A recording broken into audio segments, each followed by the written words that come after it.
Rémi, tu sais que le développement et moi, ça fait trois. Ouais, bah complètement, comme moi en fait.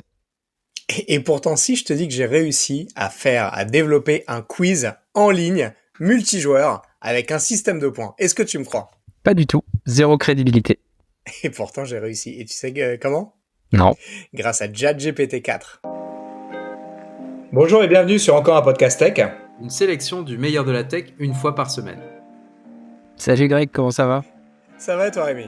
Eh ben écoute, ravi d'être encore là. On n'a toujours pas été remplacé par ChatGPT, donc tout va bien, mais ça ne serait tardé a priori. Je pense que nos jours sont comptés, Rémi. Par contre, va falloir. Alors, il y a deux solutions. C'est soit, en fait, on réussit complètement à se faire remplacer par des IA, et auquel cas, on pourra du coup enregistrer un podcast par jour tout en étant en train de siroter des verres sur Des la plage. margaritas, bah, exactement. Et ça marche bien. Ou sinon, effectivement, on continue en attendant que le système soit bien au point. Mais avant, qu'est-ce qu'on pourrait faire avant de se plonger dans cet épisode? Il y a un truc effectivement sur lequel on va parler IA aujourd'hui, il y a un truc sur lequel les IA sont pas encore au point, c'est nous laisser des 5 étoiles sur Apple Podcast. Et du coup, montrer que vous êtes plus fort qu'une IA, que vous savez faire des choses qu'une IA ne sait pas faire. Allez laisser une note sur Apple Podcast. Et en plus, ça nous aide. Ouais, c'est vrai. Et puis, vous pouvez aussi nous laisser du feedback. Alors là, vous pouvez laisser une IA rédiger le feedback, mais on préfère quand ça vient. Il faudra le lire, ouais. Exactement. Donc voilà, écoutez, n'hésitez pas aussi à nous laisser votre avis sur les épisodes et les sujets traités. Ça nous aide beaucoup. Cool. Bah oui, n'hésitez pas. Alors Greg, du coup, est-ce que tu pourrais nous faire un tout petit, tu vois, genre un micro-rappel de ce que c'est ChatGPT et ensuite, qu'est-ce qui est nouveau? Parce que j'ai entendu dire qu'il y a une nouvelle version qui a été sortie la semaine dernière. Exactement. La semaine dernière, c'était une grosse semaine sur tout ce qui est IA générative. On parlera des autres sujets, je pense, à une autre occasion. Mais voilà, l'annonce qui a fait un gros boom, c'est l'annonce de GPT-4. Alors, qu'est-ce que c'est GPT-4? On rappelle très rapidement. C'est ce modèle d'IA qui, du coup... alors, qu'est-ce que c'est GPT? C'est ce modèle d'IA générative de texte qui permet, en fait, à partir d'un prompt, donc une petite description, de finalement en langage naturel apporter des réponses assez puissantes. Et donc jusqu'à présent, depuis qu'on l'utilise à grande échelle, c'est-à-dire depuis le lancement de ChatGPT, qui était l'interface qui a beaucoup démocratisé ce modèle de langage, en fait, on était sur la version 3.5. Donc, ça marchait déjà très bien, beaucoup mieux que tout ce qu'on avait connu. Mais c'était la version 3.5. Et en fait, là, la semaine dernière, OpenAI, qui est la boîte qui gère tous ces modèles-là, a du coup lancé la version 4, donc GPT-4, et l'a rendu directement disponible sous certaines modalités dont on parlera, mais voilà, donc c'est une version majeure, puisque on passe de 3,5 à 4, pardon. Et du coup, en fait, elle apporte pas mal de nouveautés, cette version, et on a pu s'en rendre compte très rapidement.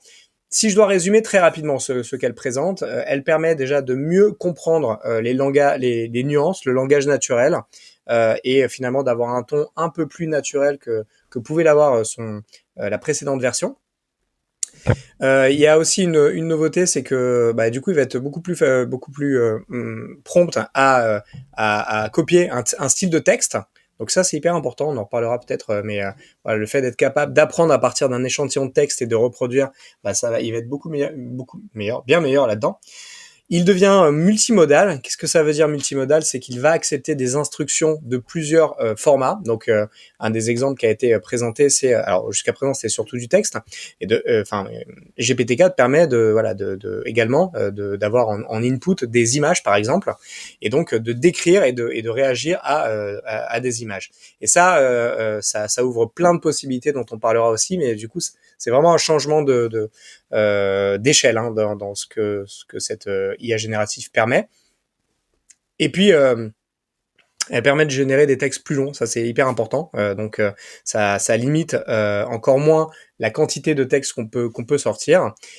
Et finalement, elle va être, tout ça va ouvrir un certain nombre de cas d'usage qu'on va développer un petit peu aujourd'hui, notamment sur tout ce qui est génération de recettes à partir d'ingrédients, création de jeux vidéo, apprentissage de nouvelles langues. On va beaucoup plus loin avec ce GPT-4. Voilà, en très très bref, ce qu'il faut en retenir. Génial. Et du coup, je n'ai qu'une envie, c'est d'y accéder. Comment est-ce qu'on fait? Alors, wait, c'est pas pour tout de suite. Ah mince. Alors, c'est pas pour tout de suite, c'est pas pour tout le monde tout de suite.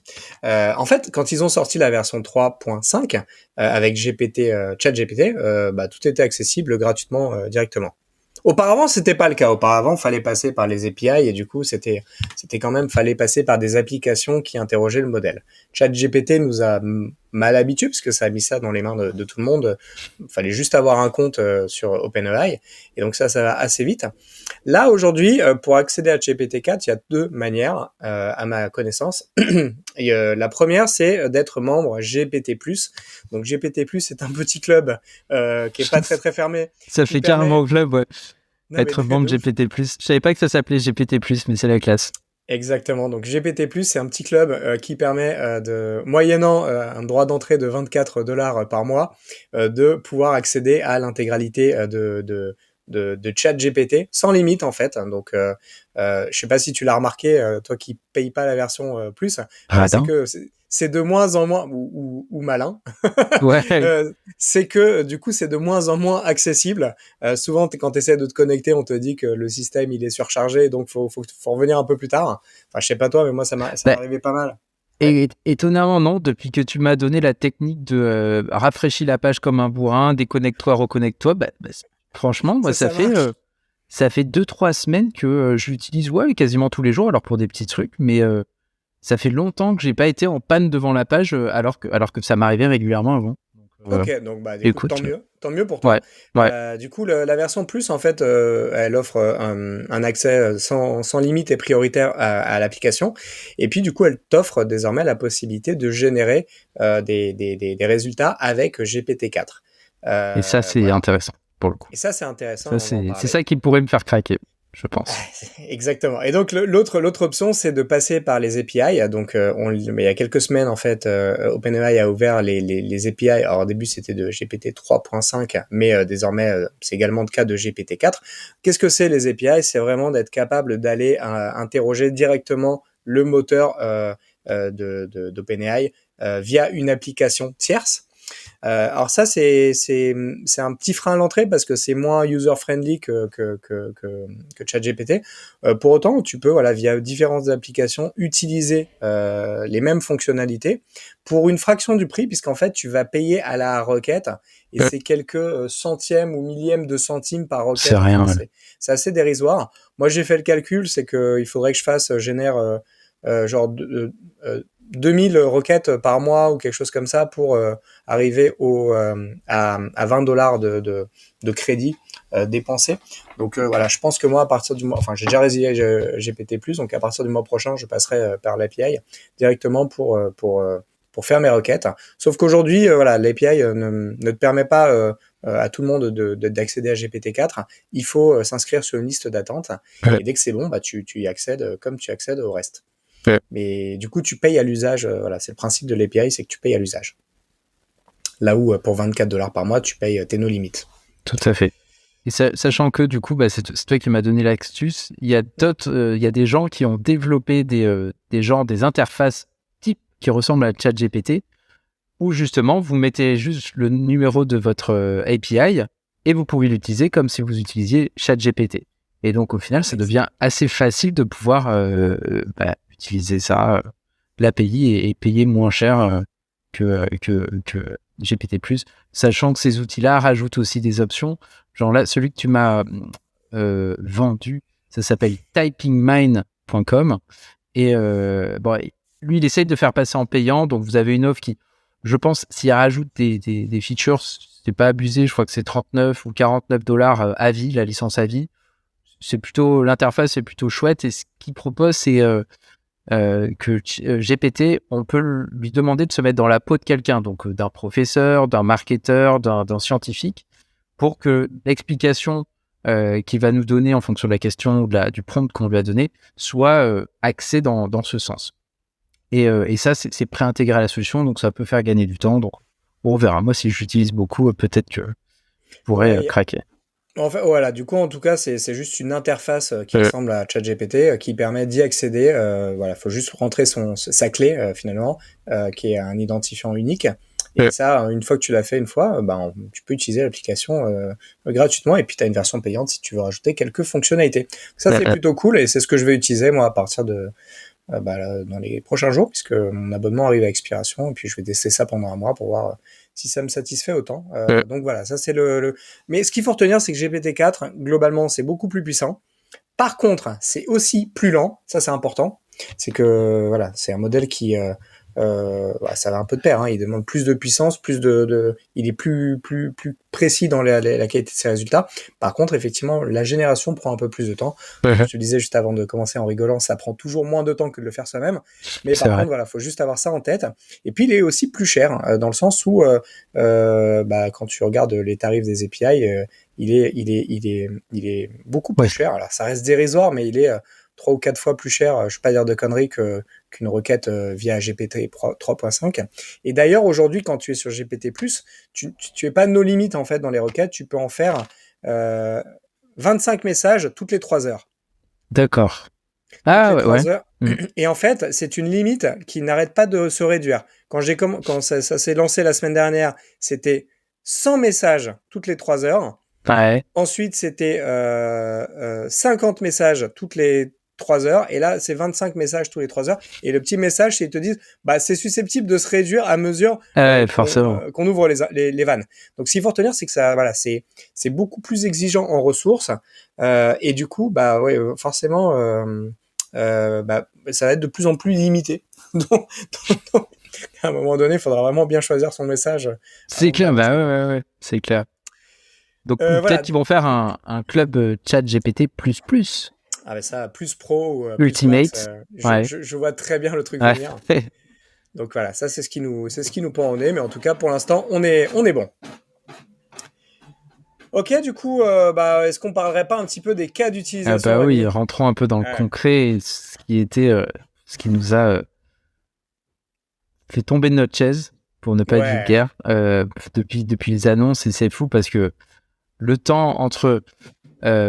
le délai entre l'annonce de la sortie de GPT-4 et les débuts de cas d'utilisation qui ont commencé à fleurir sur Twitter, il s'est passé juste quelques heures, 3-4 heures. Il y avait des gars qui commençaient à poster « Oh, j'ai réussi à faire ça, c'est extraordinaire ». Et effectivement, c'était assez extraordinaire aussi. Enfin, c'est assez toujours. Donc là, en fait, on va juste vous parler, parce qu'on a déjà fait un épisode sur ChatGPT et ce que ça permettait. Là, aujourd'hui, on va vraiment vous parler de ce qui est spécifique à GPT-4. Donc, ce qui est très très difficile, voire pas possible du tout à faire avec les anciennes versions de GPT. C'est ça qui nous intéresse. C'est qu'est-ce qui change. Écoute, let's go, Rémi.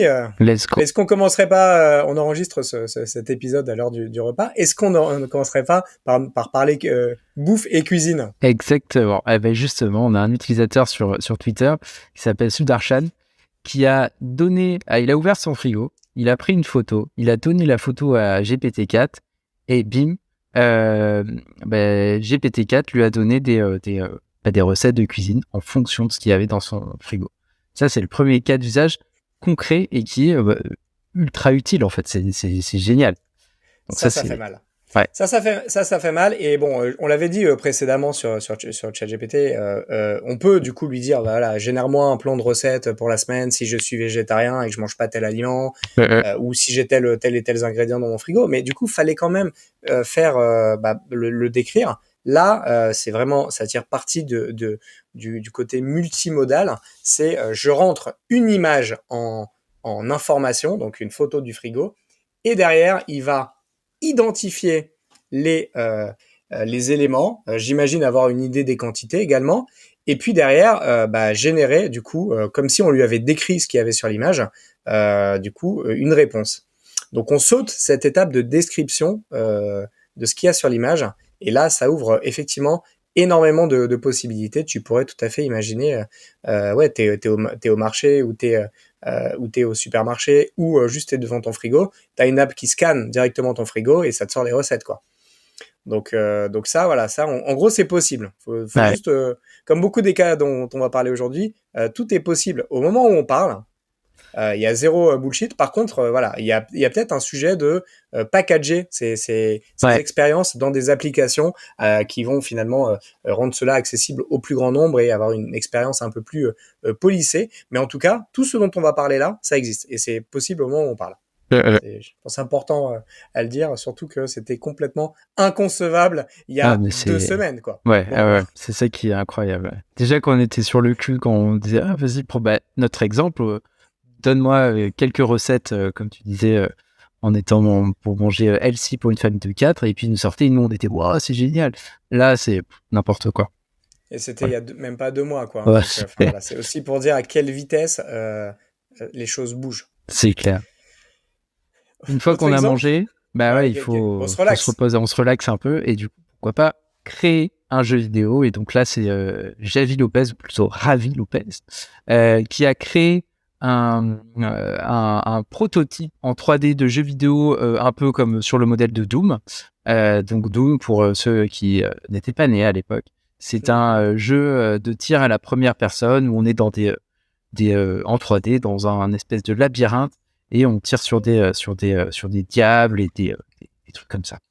Et donc lui, il ne connaît pas le développement, et il a réussi à faire un modèle 3D comme ça de jeu.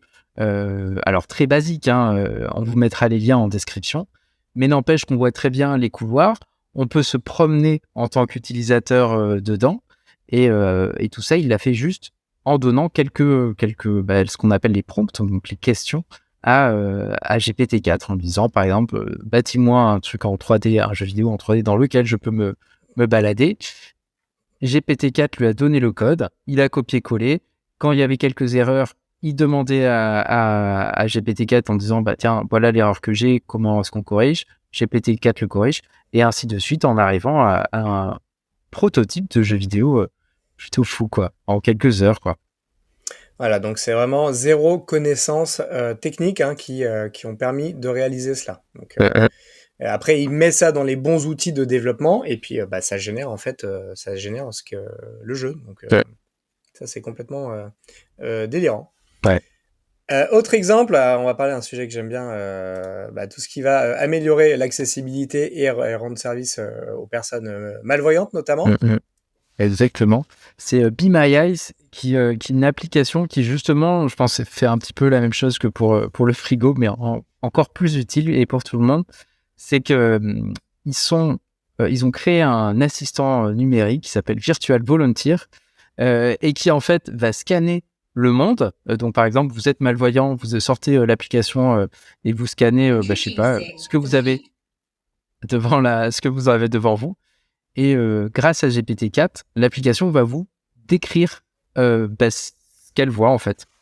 Et donc vous aidant à vous promener, etc. Et donc dans un futur plutôt très proche, plutôt que moyennement proche, on peut imaginer un mix entre, alors peut-être pas les caméras connectées avec une petite caméra qui filme en direct et qui vous aide en tant que malvoyant, vous aidant à dire, tiens, là le feu est rouge, là le feu est vert, donc tu peux y aller, tu peux pas y aller. Ça peut être assez incroyable, quoi. Vous aider à vous diriger dans une ville inconnue, les cas d'usage sont fous, quoi.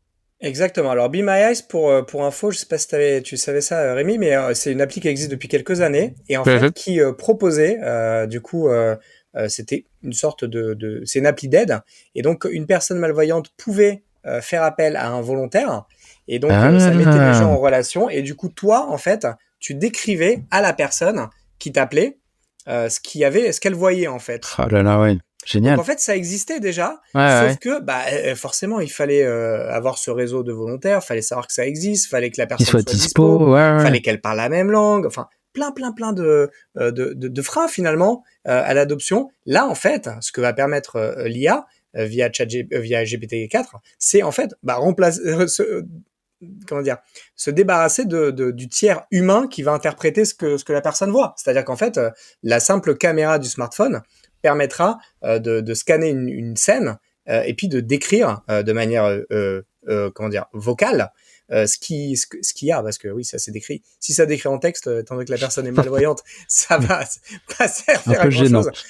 Mais par contre, effectivement, en audio, ça va permettre de décrire une scène. Et donc, oui, tu peux tout à fait imaginer des dispositifs où tu aurais une caméra qui tourne en permanence et qui décrit et en priorisant ce qu'elle voit, quoi. Donc, ouais, ça va vraiment, vraiment changer pas mal de choses pour les personnes malvoyantes. C'est incroyable. Je viens juste de penser, la dernière fois que j'ai eu un truc de ce style, finalement, c'est dans Google Photos, dont on parlait il y a quelques épisodes, il reconnaît les visages automatiquement et du coup, il vous dit, ah ben, est-ce que ça c'est Rémi, est-ce que ça c'est Greg? Et du coup, vous validez et à la fin, il peut vous créer, quand vous faites des recherches directement, il va vous trouver les personnages. Et donc là, on est ça, mais fois 100, fois 1000 en direct, sur des environnements complexes. C'est fantastique. Exactement. Donc, et puis après, tu peux tout à fait rendre le système de plus en plus intelligent en lui permettant, par exemple, dans une situation, de prioriser ce qu'il va te dire en identifiant des risques. Par exemple, tout à fait. Sur une scène où une personne elle s'apprête à traverser, bah, si tu vois que le feu il est au vert, bah, en fait, voilà, il peut te décrire cette information avant le reste. Et enfin, ouais, après, il y a vraiment pas énormément de limites sur ce que ça permettra de faire, quoi. Donc c'est assez fou. Là, on est sur une vraie application concrète. Voilà. Donc ça, c'est une bonne chose en tout cas. Complètement. Une autre bonne chose, un peu en écho à l'épisode qu'on a fait il y a 2 semaines sur la semaine dernière sur le CPF et France Plus. Le CPF, il y a souvent des arnaqueurs qui nous appellent, qui nous laissent des messages, qui nous envoient des emails. Là, il y a quelqu'un qui a créé une application qui s'appelle Do Not Pay, qui utilise GPT-4 et qui va créer automatiquement des poursuites judiciaires. Donc, en gros, vous avez un appel automatique de robot là qui vous dit, pour vous vendre quelque chose, vous recevez l'appel, vous cliquez sur un bouton, l'appel est transcrit et automatiquement vous avez un document de poursuite judiciaire de 1000 mots qui est généré. Et donc, en gros, vous avez juste à l'envoyer. Alors, je ne sais pas comment ça marche en France, mais apparemment, lui, il est américain. Et aux États-Unis, vous pouvez faire cette poursuite judiciaire de façon quasi automatique. Je ne sais pas, peut-être en l'envoyant à la police ou autre, pour leur faire un procès pour $1 500, par exemple. Et ça, je trouve ça très, très cool parce que au final, on peut, vous savez, avec RGPD, normalement, on n'a pas le droit de se faire déjà, on n'a pas le droit de se faire démarcher si vous n'avez pas donné votre consentement explicite. Ça n'empêche pas beaucoup de sociétés de continuer à le faire. Et vous n'allez pas commencer à aller à la police après avoir reçu un appel de ce type pour dire il m'a appelé, il a fait ça. Là, ça automatise. Et donc, potentiellement, déjà, vous allez pouvoir faire un peu de sous et ça ne mange pas de pain. Mais surtout, ça pourrait mettre fin à tous ces démarchages commerciaux qui sont ultra pénibles. Et ça, c'est quand même, ça serait chouette, agréable. Exact. Et ce qui est intéressant dans cette démarche, c'est que tout est automatisé. Donc, c'est vrai que le transcript, la génération finalement de la requête judiciaire, et puis éventuellement, tu peux imaginer son envoi directement à la bonne adresse mail. Et donc, ouais, tout ça. Ce qu'il expliquait l'auteur de ce tweet, c'est que avec 3.5, il n'arrivait pas, c'était pas assez bon pour obtenir ce genre de résultat. Mais par contre, GPT-4, gère le truc parfaitement. Donc ça montre aussi notamment parce qu'il est capable de gérer plus de textes aussi, et donc voilà, qu'il est plus précis. Donc ça ouvre, comme on le disait en intro, pas mal de nouvelles possibilités. Ouais, tout à fait. Next. Alors ensuite, plutôt utile, trouver et corriger les failles de sécurité dans le code. Souvent, ça peut être assez complexe de revoir une fois que vous avez rédigé, vous êtes code développeur, vous avez développé votre application, votre site. Arriver à trouver les failles qui existeraient éventuellement. Alors, vous avez des bonnes pratiques à suivre, etc. Mais il faut quand même tout relire et réfléchir. Et là, on a Connor qui a fait le test avec un contrat sur Ethereum, qui est une blockchain sur laquelle on peut exécuter des contrats. Il a donné ce contrat à GPT-4. Le contrat, c'est comme une petite application, un petit programme. Et GPT-4 lui a permis de trouver toutes les vulnérabilités qui étaient présentes dans ce contrat et comment les exploiter. Et donc ça, c'est génial parce que ça permet aux développeurs d'avoir une première passe super balèze et pouvoir nettoyer les grosses vulnérabilités connues. Et ensuite, éventuellement, refaire une deuxième passe lui-même en tant que développeur expérimenté. Mais déjà, il aura gagné beaucoup, beaucoup de temps. Et ouais, tout simplement, il aura gagné énormément de temps avec du travail de qualité, quoi. Et ça, c'est génial parce que ça peut être appliqué à tout, à des sites e-commerce, à des développements, à des applications standards, dans une banque, essayer de revoir le code qui était réalisé un peu partout. Et ça, c'est pareil dans gagner du temps, c'est génial. Alors, problématique, ça peut être aussi utilisé dans l'autre sens. Voilà, vous avez le code source de quelque chose, vous dites, trouve-moi les failles. Voilà, exactement. Et là, voilà, dans ce sens-là, c'est un peu plus gênant, mais bon, comme toute nouvelle technologie, c'est l'usage qu'on en fait qui est gênant. Exactement, ça peut basculer d'un côté ou de l'autre, mais Ouais. en tout cas, c'est hyper intéressant parce que ça permet très rapidement d'isoler les points qui sont plus faibles en termes de sécurité et d'apporter des vraies réponses. Donc, voilà, ça te met le doigt là où... je pense que comme beaucoup de cas d'usage, hein, il faut pas vraiment se dire que ça va remplacer tout l'existant. Par contre, ça peut te faire gagner beaucoup de Mais temps. c'est ça en fait qui est cool. Ouais. Et voilà, et ça nécessite quand même en bout de chaîne encore aujourd'hui de maîtriser, de comprendre comment exploiter une vulnérabilité. Mais déjà, ça va beaucoup te faire gagner de temps en qualifiant le truc, en identifiant vraiment les gros points noirs, et puis du coup en apportant un premier niveau de réponse. Voilà, et après, je pense que c'est comme les textes qu'on génère, hein, c'est-à-dire que il y a toujours un premier niveau qui peut être satisfaisant, mais pas toujours suffisant. Et voilà, et ce qui va faire la différence, c'est le raffinement que tu vas apporter derrière, que ce soit via des prompts additionnels ou via directement ton intervention humaine d'expert sur un sujet qui va permettre effectivement de dissocier ce qui est pertinent du reste. Tout à fait. Ouais. Un autre sujet hyper intéressant là dont tu vas nous parler, c'est l'apprentissage des langues. Ouais, alors ça c'est génial, c'est Duolingo, donc une application bien connue pour apprendre les langues. Ils ont rajouté, donc ils ont créé Duolingo Max, qui est un abonnement qui utilise l'intelligence artificielle. Et ça, ce qui est vraiment génial, c'est que sur les applications, finalement les cours que vous avez pour apprendre une langue, sur les applications ou même en vrai, c'est la même chose pour tout le monde. Enfin, sauf si vous avez un professeur particulier qui va savoir s'adapter à vos passions, etc., vos intérêts dans la vie. Là, c'est pareil.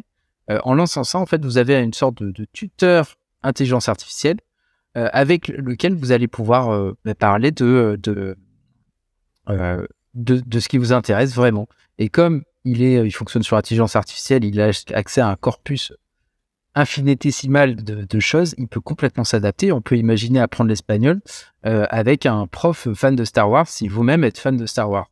Et ça, c'est cool parce que ça va permettre à beaucoup de gens d'être beaucoup plus motivés pour apprendre une langue parce que vous allez parler de choses comme si vous parliez avec un ami en fait qui va avoir les mêmes passions que vous.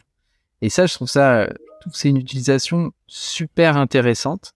Parce que elle rend service au plus grand monde, elle s'adapte au plus grand monde pour proposer une expérience qui va servir à beaucoup de monde. En fait, apprendre une nouvelle langue, c'est toujours utile et c'est intellectuellement, c'est chouette, même si vous la parlez pas. Ça, voilà. Ça doit être dans mes tops, même si c'est pas, c'est moins waouh que créer un jeu vidéo ou trouver des recettes à faire quand tu scannes dans ton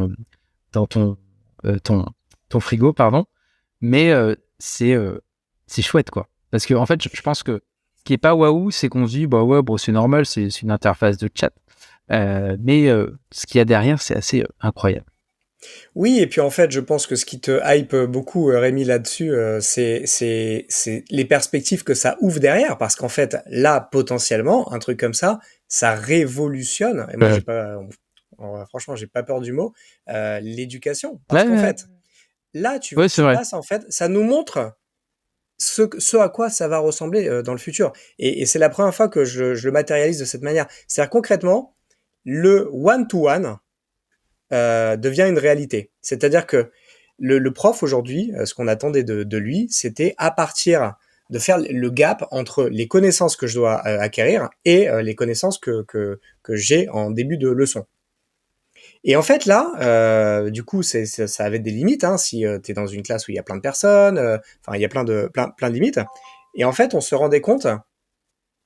Ça a coupé, tu m'as entendu? Non, non, je t'entends, ouais. J'ai Ok. entendu plim plim, mais sinon, ouais. On s'est rendu compte en fait que avec ce système-là, la grosse nouveauté, c'est que bah en fait le prof, en fait l'IA va répondre par rapport aux réponses que tu as données précédemment, par rapport à ton degré de connaissance, par rapport à tes centres d'intérêt, et du coup va itérer par rapport à ce que tu dis, comme le ferait effectivement un prof particulier.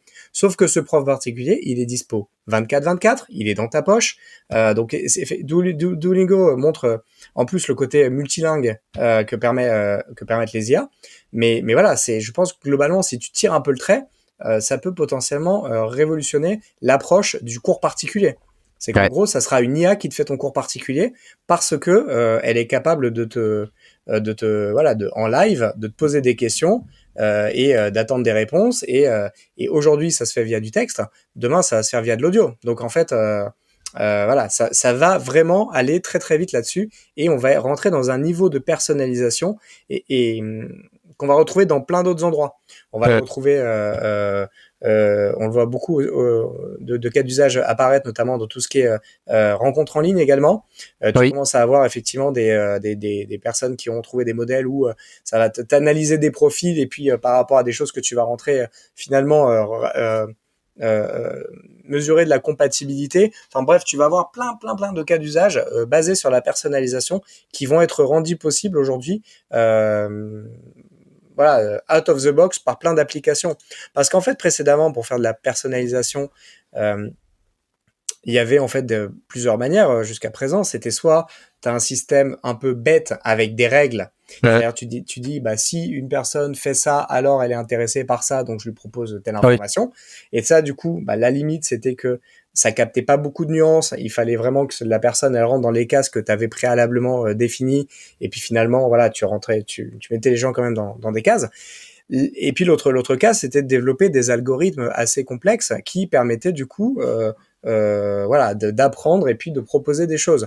Là, en fait, t'as plus besoin de développer des algorithmes. Tu vas te brancher sur OpenAI et directement, ça va cette intelligence et cet apprentissage à partir d'un corpus de choses que toi tu as renseigné.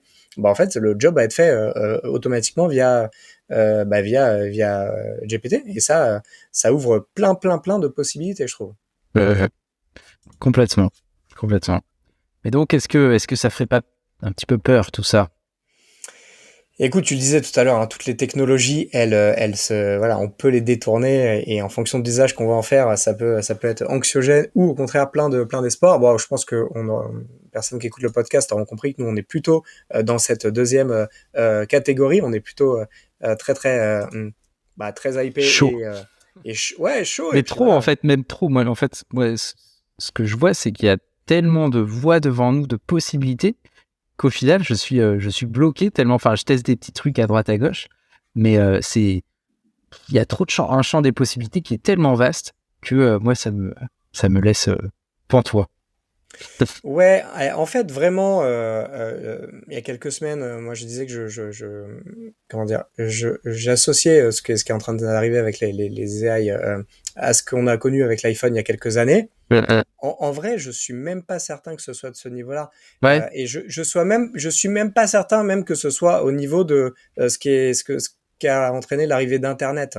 Pourquoi ? Parce qu'en fait, quand Internet ou l'iPhone sont arrivés, ça a ouvert une voie, mais en fait, la voie, elle était un peu, on voyait pas très très loin, tu vois. C'était un peu brumeux, on savait pas vraiment, quand l'iPhone est sorti, tu savais pas que ça allait permettre des applications et tout, enfin, en gros, il y avait pas d'App Store tout de suite. Quand l'Internet est arrivé, tous les services web qu'on utilise aujourd'hui n'existaient pas. Ils se sont créés au fur et à mesure. Donc, en fait, les cas d'usage sont arrivés. Là, en fait, il y a déjà 1 milliard de cas d'usage sur lesquels ces technos, elles apportent de la valeur. Et donc, en cela, pour moi, la bascule, elle est encore plus violente que tout ce qu'on a rencontré récemment. Et d'ailleurs, effectivement, il y a une étude qui a été co-signée par OpenAI qui a du coup estimé que les performances de GPT-4, elles vont mettre en péril, elles vont impacter en tout cas 80% des jobs aux États-Unis, par exemple, et une vingtaine de pourcents très fortement. Donc en gros, ce qu'il faut vraiment comprendre, c'est que il y a énormément de métiers qui vont être transformés par ces IA et ce qu'elle propose. Pas tous, ça c'est certain. Par contre, ouais, il y en a pas mal. Et ceux qu'on exerce toi et moi, je pense qu'ils sont directement concernés. Oh oui, Et c'est donc sûr. il y a un vrai sujet, il y a un vrai sujet par rapport à ça. C'est-à-dire que je crois que c'est Laurent Alexandre, le cofondateur d'Optissimo, qui disait il y a quelques jours. En fait, je vois tous les gens se manifester pour le départ à la retraite. Ouais. Il devrait plutôt s'inquiéter de GPT parce qu'en fait, ça va avoir un impact bien plus grand que le recul de l'âge de la retraite. Ouais. Et ça, en fait, je pense que les gens le perçoivent pas complètement. Et je pense que ouais, personne n'appréhende complètement à quel point ça va changer les choses, mais on sait que ça va être massif, quoi. Mais même, c'est un excellent point. Là, en ce moment, on a pas mal de manifestations vu que le départ de l'âge à la retraite est passé un petit peu en force. Mais même au-delà de ça, les gens n'ont pas forcément cette vision, mais le gouvernement non plus. Parce que finalement, peut-être qu'il faudrait qu'on soit à la retraite à 40 ans, à 30 ans, parce que ça va bouleverser tellement de choses, automatiser et simplifier tellement de choses que ouais, il y a énormément de choses qui vont changer et qu'on va plus, nous, simples humains, avoir besoin de faire parce qu'une machine le fera automatiquement pour nous. Et donc, ça va remettre plein de choses en cause. Et là où je te rejoins complètement sur l'accélération qu'il y a eu, ça me fait penser un petit peu aux applications, tu sais, où le temps où telle application a mis pour atteindre 100 millions d'utilisateurs. Facebook, je sais pas, ça se comptait en années. Instagram, c'était encore plus court. Puis il y a TikTok qui est arrivé et je crois que c'était peut-être 90 jours, un truc comme ça. Et ChatGPT, ils l'ont fait en un mois ou un petit peu plus. Et là, pour moi, je te rejoins complètement pour dire, Internet, ça a pris quand même beaucoup de temps entre le lancement dans les années 80-90 et maintenant où on l'a tout le temps dans notre poche, on l'utilise au quotidien tous les jours. Il y a eu quand même, voilà, ça a duré longtemps. Alors que là, ChatGPT, comme on l'a vu, ça permet aussi à des gens non développeurs comme toi et moi de créer des applications. Et donc, il va y avoir une accélération des nouveaux usages. Moi, je pense que dans 6 mois, on va avoir des mecs qui sortent de nulle part et qui ont créé un truc et génial. Et donc, je suis très vague dans ça parce qu'en fait, on n'en sait rien. Ça donne tellement accès à des outils, à des gens qui n'ont, qui jusque-là n'avaient pas la possibilité en fait d'y avoir accès, que c'est énorme, c'est fou quoi. Donc, vivement dans 6 mois, même vivement dans 1 mois. Ouais, c'est exactement une bonne conclusion parce qu'effectivement, quand on a commencé à parler de ces sujets-là, c'était avec Dali, c'était l'été dernier. Ouais. Et tu te dis, à cette époque. Non, mais il y a même on pas était encore naïf. tu vois.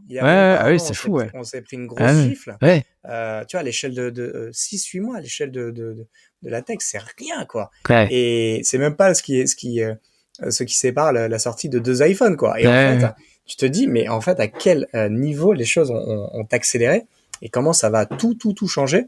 Donc, franchement, ça va être passionnant ce qui se profile devant nous. Et en tout cas, moi, ce que je vous encourage à faire, c'est que je pense que j'ai envie de voir le verre à moitié plein. On est devant quelque chose qui va vraiment radicalement rabattre un certain nombre de cartes. Donc, réfléchissez aujourd'hui comment votre job va être impacté par ces technos. Ouais. Ne vous en fiez pas, elles sont là, de toute façon, elles sont dans la nature désormais. Donc à un moment donné, vaut mieux apprendre à les connaître, à les utiliser, à en connaître les limites, et puis se demander effectivement qu'est-ce que ça va me permettre de faire différemment, ou mieux, ou plus vite, etc. Et voir en fait comment finalement vos différents jobs vont être impactés, parce que il y a un vrai sujet de réflexion qui va se poser dans les mois et les années qui viennent, ce à quoi nous on reste bon en fait, hein. Donc parce qu'il y a essentiellement beaucoup de tâches un peu rébarbatives qui vont beaucoup plus du tout avoir de valeur dans les prochains mois, quoi. Donc tout à fait. Donc voilà, écoute, je pense Ouais. que Bah attends, on n'a pas. dernier truc, justement sur Ouais. pour donner des cas concrets. Moi j'ai trouvé au sein de mon boulot un cas concret qui me fait gagner énormément de temps. C'est que dans mon job, en gros, je travaille pour plusieurs sites internet en plusieurs langues différentes, dont le néerlandais, le suédois, etc., que je ne parle pas très bien. Euh, et donc, il faut régulièrement changer les bannières sur le site. Je les ai en anglais ou en français. Et ce que j'ai fait, c'est que j'ai demandé à ChatGPT en fait de me les traduire, de créer un tableau directement avec Hmm. la traduction de chaque bannière, avec le titre, la description, le CTA, l'endroit où vous cliquez, dans ces différentes langues. Ça lui prend 30 secondes. J'ai juste à copier-coller ça dans Excel et ensuite tu peux réaliser. Là où avant, il fallait faire plusieurs agences, voire demander à une agence de traduire tout ça, ça prenait du temps. Et là, la qualité est là, en fait. C'est assez Ouais. extraordinaire. Donc, est-ce que toi, tu aurais un ou deux exemples comme ça à partager Oui, bah moi je m'en sers beaucoup pour soit comment dire, enfin créer un draft sur un document. Donc en fait, je vais lui donner par exemple ce que j'attends, ce que je voudrais faire, et je vais lui demander de me créer un plan, etc. Donc voilà, ça va me servir vraiment de base de départ. Après, je peux itérer en lui demandant de détailler ou Ouais. d'ajuster par rapport à sa compréhension. Il m'arrive également de lui demander de me faire des réponses de mail. Très, très simplement, franchement, j'ai pas honte de le dire. Donc en fait, voilà, je lui dis, comme je dirais à un assistant, bah réponds à un tel en Ouais. lui disant que ça et ça. Et en fait, je mets 3 secondes à expliciter ce que j'attends. Et en fait, lui, il va me faire les tournures de phrases, le texte, etc. Et j'aurai plus que finalement à l'adapter à la marge, mais je gagne beaucoup de temps. Et puis, bah résumer des contenus plus ou moins longs. Donc ça peut être aussi un vrai gain de temps. Et ça, je pense que ça va être un vrai dans les entreprises, ça va être un vrai game changer, Ouais. c'est-à-dire le moment où tu arrives à brancher ces applications-là sur l'endroit où la connaissance métier elle est. Donc ça peut être dans des documents, ça peut être sur des sites, ça peut être et être capable d'interroger cela en mode requête naturelle, bah en fait ça va être diablement efficace. Il y a déjà des gens qui sont amusés à le faire pour des podcasts un peu connus. Ils ont Ouais. pris les enregistrements audio. Techniquement, en fait, on pourrait le faire toi et moi aujourd'hui, mais ça c'est pas ce que je disais tout à l'heure, c'est pas C'est encore pas encore. packagé. Ouais. C'est un peu. Moi, pour l'avoir testé, c'est un peu galère pour l'instant.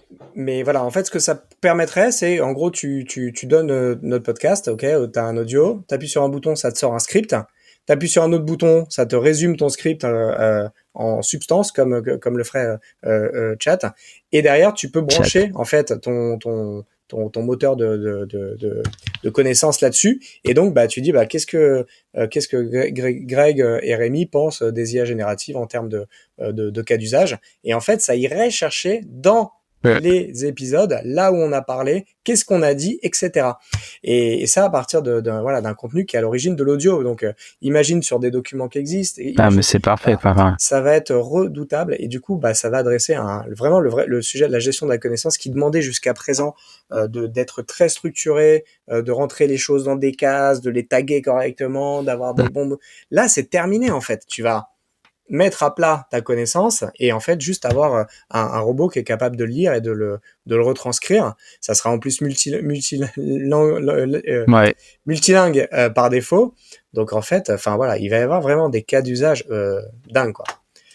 Voilà, et puis moi, pour rigoler, j'ai développé en fin de semaine dernière un petit jeu, effectivement, un quiz HTML. Donc voilà, il y avait 2 images qui s'affichaient, il fallait mettre la bonne réponse à côté de chaque image, et ça allait de plus en plus vite, et il y avait un système de points, et du coup, je me suis dit, ah, c'est super, mais du coup, on peut rajouter de la complexité, on peut faire du multijoueur, et puis il m'a même proposé des règles. C'est ça qui est fou, quoi. C'est il m'a dit, bah ok, tiens, voilà, et voilà le code qu'il faut copier-coller. À un moment donné, il y avait une erreur. Je lui ai dit, bah tiens, il y a une erreur, corrige. Il a corrigé. Waouh, c'était ouf. Et j'ai juste copié-collé le texte dans un bloc-notes, et c'était une page HTML en fait. Et le truc marchait. Et ça m'a pris, sans déconner, 15 minutes, quoi. C'est Délire. génial. Ouais. Donc, et puis t'itères en fait, tu dis bah tiens, Ouais, ça voilà. je voudrais que tu fasses différemment, clac clac. Et il y avait des images dans cette application, donc je lui ai dit bah tiens, redimensionne-moi je voudrais que les images elles fassent cette largeur. Et donc, du coup, il m'a mis en fait le code à jour par rapport à cette information là. Bon, un bordel quoi. Franchement, t'as juste à dire ce que tu veux. Donc voilà, apprenez à parler à ces IA, vous allez vraiment gagner beaucoup de temps. Ah, mais complètement. Franchement, et c'est gratuit. ChatGPT est gratuit. Bon, alors peut-être qu'il faudra recharger, etc. Mais essayez-le. C'est vraiment, renseignez-vous sur le sujet, réécoutez le podcast qu'on a fait sur qui présente la techno. C'est plein de possibilités. Il faut pas en avoir peur. Je pense, faut juste comprendre comment ça marche, comprendre les limites et surtout tester pour voir comment ça pourrait vous impacter et surtout comment est-ce que vous pourriez gagner du temps, tout simplement, être plus efficace. Virer les tâches qui sont réparbatives pour les faire à un robot, je pense que tout le monde en a envie. Mais c'est une révolution et ça a changé beaucoup de choses. Donc voilà, à nous de créer les cas d'usage et en profiter, surfer dessus, comme ça on pourra partir à la retraite à 30 ans. Ah mince, je suis déjà à la retraite du coup. Cool. On est raccord, Rémi. Écoutez, merci en tout cas de nous avoir écoutés. Si le sujet vous intéresse, n'hésitez pas à nous laisser un petit commentaire. Vous pouvez répondre directement en audio à cet épisode ou nous interpeller directement sur les réseaux sociaux. Avec plaisir. Merci Rémi. Je te dis à la semaine prochaine. À la semaine prochaine. Salut Greg. Ciao. Merci de votre attention. Si l'épisode vous a plu et que vous souhaitez nous aider, laissez votre avis sur Apple Podcast, car les podcasts, c'est le truc le plus dur à découvrir.